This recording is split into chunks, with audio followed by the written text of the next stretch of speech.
Surnommé The Commander ou encore Pip, il aura été un joueur emblématique des années 90, connu notamment pour avoir gagné 6 titres avec Michael Jordan ou encore être le plus grand lieutenant de l'histoire. Oui, il s'agit bien de Scottie Pippen. Mais alors, qui était-il réellement ?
Scottie Pippen est né le 25 septembre 1965 à Hambourg, en Arkansas.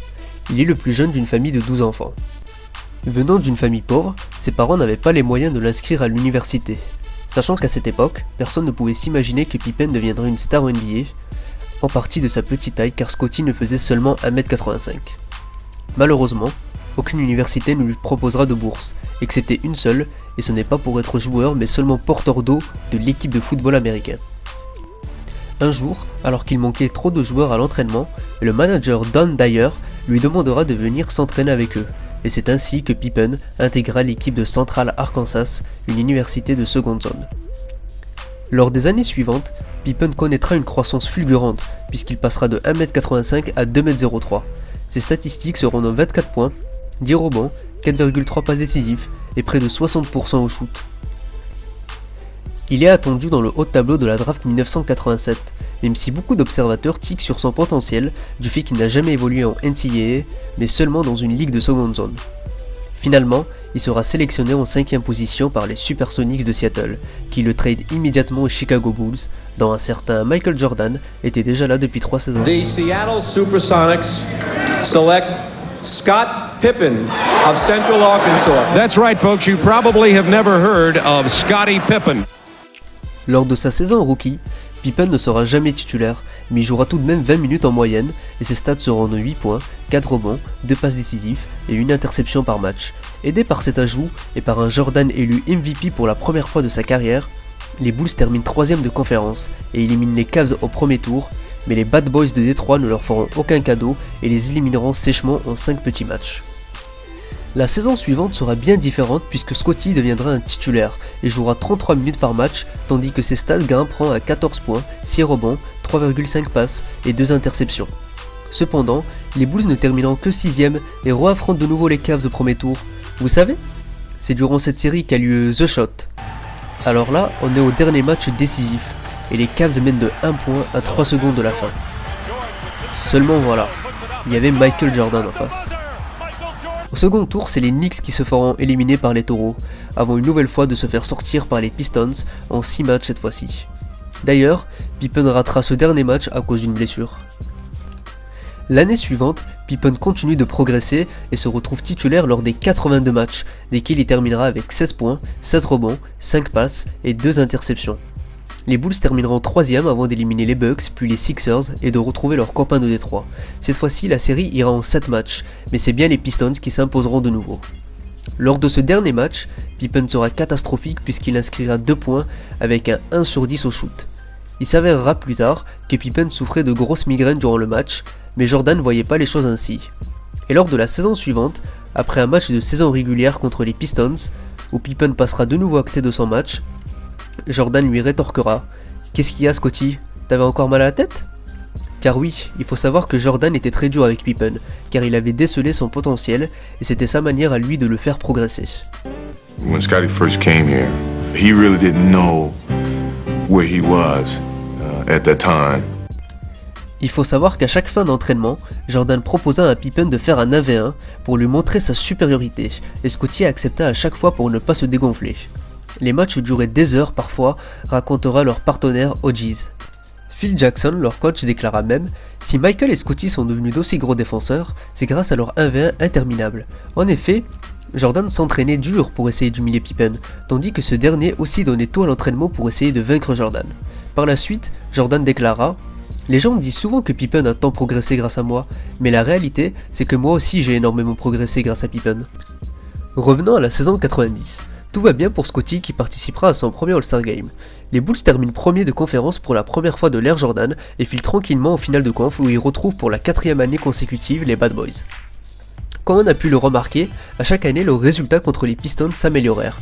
Alors, est-ce enfin la bonne année pour les éliminer ? Eh ben oui, et sans réel suspense puisque c'est d'un sweep violent et plein de rage que Jordan et Pippen iront en finale et signent par la même occasion la fin des Bad Boys. Lors de cette finale face aux Lakers façon Showtime de Magic, Pippen sera chargé de marquer ce dernier en défense, et il le fera tellement bien que Magic n'aura jamais réellement existé sur ces finales, et les Bulls terminent la série seulement en 5 matchs. Ça y est, Michael et Scottie y sont parvenus, ils sont champions NBA et ce n'est que le début de leur aventure. La saison suivante, Pippen ira encore au All-Star Game, avant de terminer All-NBA Second Team et All-NBA First Defensive Team pour la première d'une longue série de 8. Les Bulls iront de nouveau en finale face aux Blazers de Clyde Drexler. Lors de cette série, au Game 6, alors que les Bulls perdaient de 15 points à l'entame du dernier quart-temps, Phil Jackson laisse tous ses titulaires, Jordan compris, sur le banc. Tous, sauf un, Scottie Pippen. C'est lui qui initie la révolte des Bulls. En 3 minutes 30, Chicago inflige un 14-2 aux Blazers et Pippen inscrira 11 points dans ce dernier carton. 4-2, les Blazers recolleront pas et les Bulls font le back-to-back. Cet été, Pippen fera partie de la Dream Team 92 et remportera sa première médaille olympique. Mais c'est avant le tournoi qu'a eu lieu la polémique de l'été. Puisqu'en effet, Isaiah Thomas, le meneur des Pistons et considéré par certains comme le meilleur meneur de l'époque avec John Stockton, ne fera pas partie de cette Dream Team. La raison ? Michael Jordan et Scottie Pippen seront contre son arrivée à cause de la rivalité Bulls-Pistons et menaceront même de ne pas participer aux Jeux Olympiques si Isaiah Thomas a été sélectionné. De retour en NBA, pour la première fois les stats de Pippen ne progressent pas et baissent. Cela ne l'empêche pas de participer au All-Star Game et termine de nouveau All-NBA First Defensive Team. Les Bulls iront pour la 3e année de suite en finale où ils retrouvent les Suns de Charles Barkley. Pippen terminera ses finales à 21 points, 9 rebonds, 7 passes décisives, 2 interceptions et 1 compte par match. Les Bulls quant à eux réalisent le premier sweep de leur histoire. Tout va pour le mieux à Chicago. Seulement voilà, lors de cet été, le père de Michael se fera assassiner et Jordan prendra sa retraite à seulement 30 ans. Toute la NBA était sous le choc, sauf un homme, Scottie Pippen, qui déclara « J'étais l'homme le plus heureux du monde. J'avais enfin l'occasion d'être le leader de l'équipe. En tant que joueur, c'est une chose que vous avez envie de connaître. Tant que Michael était là, je ne serai jamais cet homme. » Et son nouveau rôle de leader, Scottie va plutôt bien l'assumer, puisqu'il réalisera sa meilleure saison en carrière avec 22 points, 9 rebonds, 6 passes et 3 interceptions de moyenne. Des stats dignes d'un MVP, dont Scottie terminera 3ème des votes. Certains diront même qu'il aurait terminé MVP si cette année-là, il n'avait pas été arrêté en possession d'une arme à feu dans un restaurant. Mais surtout, la particularité de Pippen, c'est qu'il rendait ses partenaires meilleurs. C'est notamment pour cela que ses coéquipiers Horace Grant et Armstrong participeront cette saison-là à leur seul All-Star Game. Un All-Star Game dans lequel le MVP du match sera un certain Scottie Pippen. Contre toute attente, les Bulls terminent la saison avec 55 victoires et retrouvent les Knicks de Patrick Ewing au second tour. Durant le Game 3, le score est de 102 partout à moins de 2 secondes de la fin. Phil Jackson demande un temps mort et on se dit sûrement que la balle ira à Pippen. Seulement non. Phil Jackson dessine un système où Tony Kukoc prendra le tir décisif. Pippen le verra comme une humiliation, crie j'en ai marre de ces conneries, puis décide de ne pas retourner sur le terrain. Scotty's going to sit here. Scottie Pippen is not on the floor for the Bulls right now. Unbelievable. Finalement, Phil Jackson aura raison puisque Kukoc inscrira ce panier décisif. Pippen sera énormément critiqué à la suite de ce geste, et ses coéquipiers le recadrèrent sévèrement. Scottie s'excuse, et lors du game suivant, Pippen réalisera même l'une de ses meilleures performances en playoff.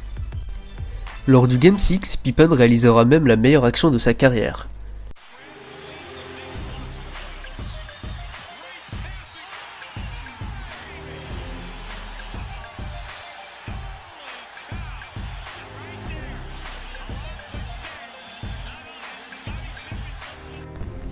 Le poster, le trash talk, la clutchitude, tout y était.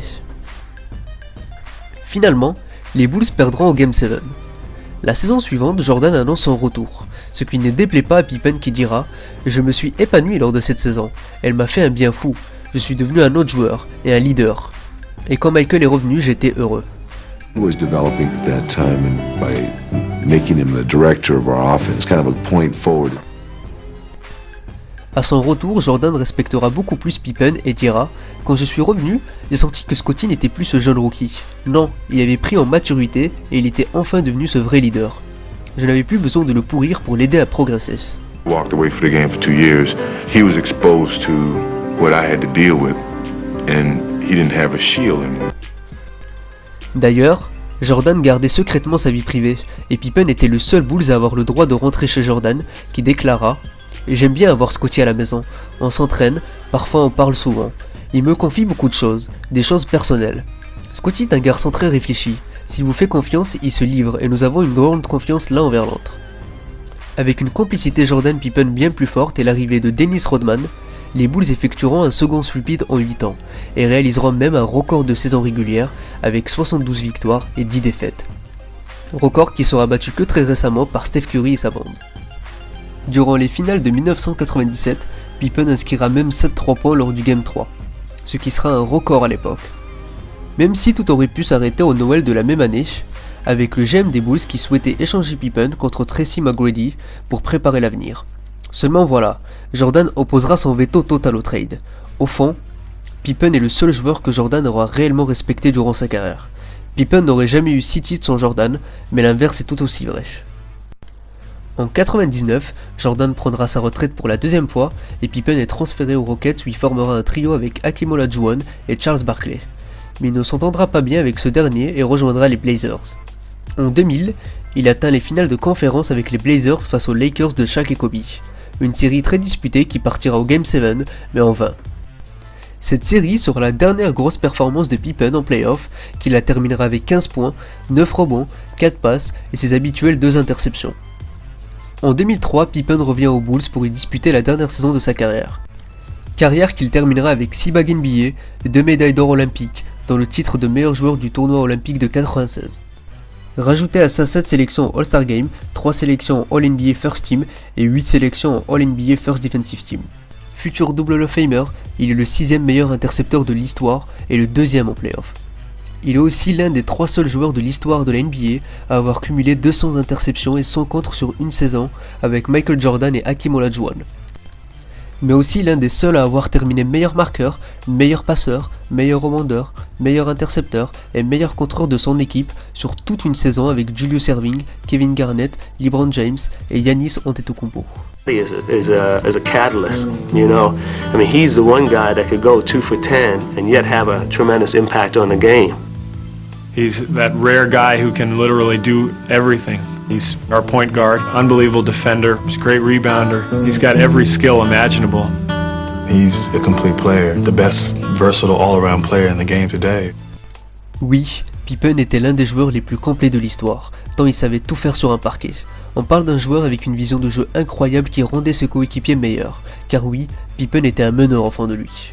And I'm looking to go in and play probably the 3 position, but someday I want to be able to work my way into the point guard position. Sans oublier qu'il pouvait tout faire en attaque, en cassant du cercle ou en mitraillant de longue distance. Et défensivement, on parle sûrement du meilleur défenseur extérieur de l'histoire avec Gary Payton. Il pouvait défendre efficacement du poste 1 jusqu'au poste 5. Alors oui, il n'a pas été le seul à pouvoir le faire.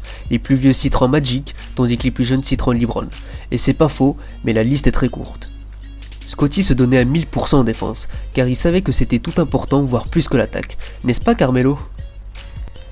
Finalement, quand on sait que ce joueur a évolué dans la même équipe que Michael, on comprend mieux pourquoi les Bulls ont gagné 6 titres en 8 ans, car Scottie était le coéquipier parfait qu'aurait pu avoir Jordan. Aujourd'hui, considéré par certains seulement comme le lieutenant de Michael, Pippen est bien plus que cela. Il est largement dans le top 40 des meilleurs joueurs de l'histoire, et sans Jordan, il aurait grandement pu être un franchise player, et ses récompenses individuelles auraient été bien plus fournies, au détriment de ses récompenses collectives. Bill Walton dira même « Pippen était le 2e meilleur joueur de cette époque, seulement voilà, le premier était aussi dans son équipe. » Alors non, Pippen n'était pas juste le lieutenant de Jordan. Il faut pas oublier et reconnaître à quel point Pippen était un incroyable joueur. Et peut-être que désormais, vous ne direz plus les Bulls de Jordan, mais les Bulls de Jordan et Pippen. I want to take my hat off to the two leaders on this team, Scotty and Michael. Michael, when he came back, said point blank, this is Scotty's team. It's hard to take this MVP by myself. He's got to take half of it. I take the trophy, he may get the call. You might